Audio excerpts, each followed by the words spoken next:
Apakah tujuan program Nilam dan Dinas Nilam diperkenalkan kepada murid-murid di sekolah kita? Ya, terima kasih sama-sama. Assalamualaikum dan salam sejahtera. Soalan yang berkaitan tentang Nilam. Sebenarnya Nilam ini pentinglah untuk memupuk nilai membaca secara berkekalan.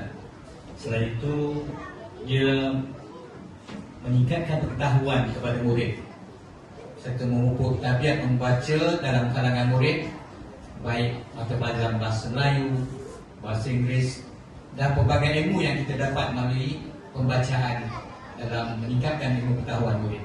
Itu saja. Apakah kebaikan yang murid-murid akan dapat jika mereka rajin membaca dan menyertai program Nilam? Oh, sudah tentunya. Bila kita banyak membaca, sudah pastinya murid akan mendapat ilmu yang bermanfaat untuk diaplikasikan dalam pelajaran, juga meningkatkan pengetahuan berbagai bidang. Sama ada bidang sains, matematik, juga mata pelajaran bahasa Melayu, bahasa Inggeris. Untuk itu, pentingnya Nilam dalam meningkatkan pengetahuan kepada semua murid, kepada pembaca.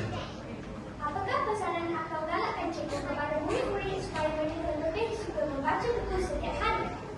Oh, sudah tentunya banyak manfaat atau faedah apabila murid banyak membaca. Oleh itu, murid perlu meningkatkan dirinya untuk tekun dan terus membaca dan dalam meningkatkan pembelajaran juga pengetahuan yang boleh kita cari melalui pembacaan. Terima kasih cikgu atas perkongsian yang sangat menarik. Kami berharap semua murid akan lebih bersemangat untuk membaca buku dan menyertai program Nilam. Sekian Tengku Rama pada hari ini. Terima kasih. Terima kasih Aisyah, banyak yang kita dapat pada pagi ini.